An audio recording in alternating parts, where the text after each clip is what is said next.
అతివేగంతో ఓ private bus అయితే అదుపు తప్పి లోయలో పడిన భయానక ఘటన అయితే ఆంధ్రప్రదేశ్ అల్లూరి జిల్లాలో అయితే చోటు చేసుకుంది. చిత్తూరు జిల్లాకు చెందిన private travels bus Chittoor Maredumilli ghat రోడ్డులో అదుపు తప్పి పక్కనే ఉన్న లోయలో పడిపోయింది. ఈ దుర్ఘటనలో మొత్తం 15 మంది మరణించారు. ప్రమాదం జరిగిన సమయంలో బస్సులో 30 మందికి పైగా ప్రయాణికులు ఉన్నారు. భద్రాచలంలో దర్శనం అయితే పూర్తి చేసుకుని అన్నవరం వైపునకు వెళ్తుండగా ఈ ప్రమాదం అయితే జరిగినట్లు సమాచారం. స్పాట్ లో అయితే మరికొంతమంది ప్రయాణికులు కూడా తీవ్ర గాయాల పాలైనట్టు తెలుస్తుంది. స్థానికుల సమాచారం మేరకు స్పాట్ కు చేరుకున్న పోలీసులు సహాయక చర్యలు ప్రారంభించారు. మృతుల సంఖ్య మరింత పెరిగే అవకాశం కూడా ఉన్నట్లయితే తెలుస్తుంది. ఈ ప్రమాదానికి సంబంధించి మరింత సమాచారం ఇంకా తెలియాల్సి ఉంది. రైట్ చిక బులెటిన్ లో బ్రేకింగ్ న్యూస్ చూస్తున్నాం. అల్లూరి జిల్లాలో ఘోర రోడ్డు ప్రమాదం అయితే జరిగింది. భద్రాచలంలో దర్శనం పూర్తి చేసుకుని అన్నవరం వైపు వెళ్తుండగా అయితే ఈ ప్రమాదం అయితే జరిగినట్లయితే సమాచారం. అదుపు తప్పి అయితే ముఖ్యంగా ఇదైతే బోల్తో పడినట్టు తెలుస్తోంది. దీంట్లోనైతే ప్రయాణికులకైతే తీవ్ర గాయాలు కూడా అయినట్లయితే సమాచారం. స్థానికుల సమాచారం మేరకైతే స్పాట్ కైతే పోలీసులు చేరుకొని సహాయక చర్యలు కూడా ప్రారంభించారు. మృతుల సంఖ్యనైతే ఇంకా పెరిగే అవకాశం కూడా ఉన్నట్లయితే తెలుస్తుంది. స్థానికుల సమాచారం మేరకైతే పోలీసులు అయితే ఘటనా స్థలానికి చేరుకొని సహాయక చర్యలు కూడా ప్రారంభించారు. పలువురు క్షత్రగాత్రులనైతే స్థానిక ఆసుపత్రికి కూడా తరలించినట్లయితే తెలుస్తుంది. రైట్ ఇదే అంశానికి సంబంధించి మరిన్ని అప్డేట్స్ మా ప్రతినిధి అశోక్ అందిస్తారు. అశోక్ చెప్పండి, దీనికి సంబంధించి అప్డేట్స్ ఏంటి? థ్యాంక్ యూ హిమ. ప్రస్తుతం అల్లూరు జిల్లా చింతూరు మారేడుపల్లి షూట్ రోడ్ లో మహావిషాదం చోటు చేసుకుందని చెప్పవచ్చు. లోయలో బస్సు కూలి 15 ప్రాణాలైతే మాత్రం బలైన భయానక దుర్ఘటన అయితే మాత్రం మనం చూస్తున్నాము. అయితే అల్లూరు సీతారామరాజు జిల్లాలో ఈ ఉదయం చోటు చేసుకున్న భయానక రోడ్డు ప్రమాదం మొత్తం ప్రాంతాన్ని కలిసివేసింది.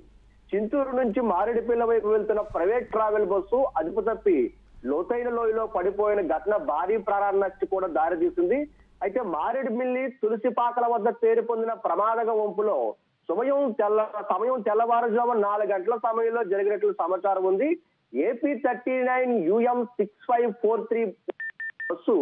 ఈ బస్సులో మొత్తం ప్రయాణికులు 37 మంది ప్రయాణిస్తున్నారు. అయితే ప్రత్యక్ష సాక్షుల ప్రకారం చెప్పిన వివరాల ప్రకారం చూసుకున్నట్లయితే ప్రాయంగా 25 కిలోమీటర్ల పొడవుగా సాగే ఈ షూట్ రోడ్ లో వంకలు, బలమైన వాలువాలు, లోతైన లోయలు, ప్రత్యేకత ఈ ప్రాంతంలో డెడ్లీ కార్నర్ అని పిలిచే ఈ తులసిపాకల వద్ద బస్సు ఒక్కసారిగా అదుపు కోల్పోయి రోడ్డుకు ఎడమ వైపు ఉన్న గార్డు రైలింగ్ ను ఢీకొట్టి నేరుగా లోయలోకి దూసుకుపోయింది. అయితే పూర్తి స్థాయిలో ఒక్కసారి స్థానికులందరూ కూడా ఒక భారీ శబ్దం వచ్చి కోసుకునేలా ఉంది. వెంటనే కిందకు పరిగెత్తి చూడగా బస్సు పూర్తిగా బోల్తా పడి లోయలో పడిపోయింది. లోపల వాళ్ళు కేకలు వేస్తూ కాపాడండి కాపాడండి అని అరుపులు వినపడంతో చాలా మందిని బయటకు లాగారు. కానీ కన్నీటి కళ్ళతో పూర్తిని అందరూ వేడుకోవడం జరిగింది. అయితే ప్రస్తుతం బస్సు 2 సార్లు గిరికిరీలు లోపల చిక్కున్న ప్రయాణికులు కూడా లోయలో సుమారు 25-30 అడుగుల లోతులో ఉంది. బస్సు ఒక్కసారి కింద పడిన తర్వాత మరోసారి గిరికీలు తీసేట్లు కూడా రక్షణ సిబ్బంది చెప్తున్నారు. దీంతో బస్సు ముందు భాగం పూర్తిగా నుజ్జుయ్యి లోపల ప్రయాణికులు సీట్ల మధ్య ఐరన్ రాడ్ల మధ్య అకస్మాత్తుగా చిక్కుకుపోయారు. అయితే కొంతమంది శరీరాలకు తీవ్రమైన గాయాలు కూడా అవడం జరిగింది. అయితే మరి కొందరు అక్కడక్కడ ప్రాణాలు కోల్పోయి సుమారుగా ఇటుమీదుగా 15 మంది వరకు కూడా స్పాట్ లో కూడా ప్రాణాలు కోల్పోవడం జరిగింది. ఈ యొక్క పోలీసులు కూడా సంఘటన స్థలానికి చేరుకుని 3 గంటల పాటు రక్షణ చర్యలు చేసి ఈ యొక్క సాగిన ఘోర పోరాటం కూడా పూర్తిగా చెప్పవచ్చు. చింతూరు పోలీసులు కూడా, ఫైర్ సిబ్బంది, అటవీ శాఖ అధికారులు కూడా స్థానికులు కలిసి పెద్ద ఎత్తున రక్షణ కార్యకలాపాలు చేపట్టారు. అటువైపు వెళ్తున్న ప్రయాణికులు కూడా వారి సాయశక్తులు కూడా పూర్తి స్థాయిలో ఎవరైతే లోయలో పడిపోయినా ఎవరైతే ఈ యొక్క ప్రయాణికులు ఉన్నారో వారందరినీ బయటకు తీసే విధానం అయితే చేస్తున్నారు. చీకటి కారణంగా మొదట కొంత ఇబ్బంది ఎదురైన మొబైల్ లైట్లు, శోధన లేపాల సహాయంతో గాయపడిన వారిని బయటకు తీశారు. అంటే తెల్లవారుజామున పూర్తిగా కూడా చీకటిగా ఉంటుంది, మంచు దట్టమైన పొగలతో కప్పడంతో మాత్రం తీరా ప్రజలు కూడా చాలా ఇబ్బంది పెట్టారు. ఏం జరుగుతుందో తెలియని పరిస్థితి. అంబులెన్స్ ను వరుసగా పంపి గాయపడిన వారిని కూడా భద్రాచలం ఏరియా ఆసుపత్రికి తరలించడం జరిగింది. వైద్యులు కొందరు పరిస్థితి చాలా ఆందోళనకరంగా ఉందని, ఇంకా కూడా కొంతమంది మృతులు కూడా పెరిగే అవకాశం కూడా ఉందని చెప్పడం జరుగుతుంది. అధికారులు ప్రాథమికంగా 15 మంది మృతి చెందారని ధృవీకరించారు. ఇంకా 4-5 మంది తీవ్ర గాయాలతో జీవిత మృత్యువుల మధ్య పోరాడుతున్నారని కూడా అధికారులు చెప్పడం జరిగింది. ఫైనల్ గా కౌంట్ కూడా పెరిగే అవకాశం ఉందని, ఇంకా లోయలో ఎక్కడెక్కడ చెట్లు మధ్య చిక్కుకున్నారో ఎక్కడెక్కడ మూలనారు చెప్పండి. అశోక్, దీనికి సంబంధించి మనం ముఖ్యంగా చూసుకుంటే 15 మంది అయితే అక్కడికక్కడే మృతి చెందినట్లు కూడా తెలుస్తుంది కదా.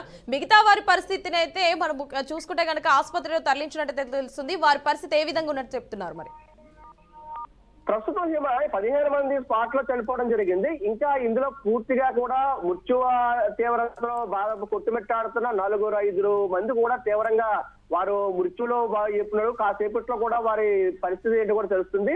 అయితే ఇంకా ఎంతమంది తీసుకెళ్ళినా ప్రస్తుతం ఇంకా కొనసాగుతున్నాయి. సహాయక రక్షణ చర్యలు కూడా ఇంకా లోయలో ఉన్న వారు తీసుకెళ్తారు. ఇప్పటికే ఒక 10 కూడా హాస్పిటల్ కి తరలించడం జరిగింది. పూర్తి స్థాయిలో ప్రయాణికులు లోయ గోడల దగ్గర పడిపోయి ఉండవచ్చు అన్న అనుమానంతో కూడా పోలీసులు డ్రోన్లు అన్ని కూడా ఇటు సుమారు 2-3 డ్రోన్లు మొత్తం ఆ ఏరియా అంతా కూడా పరిశీలిస్తున్నారు.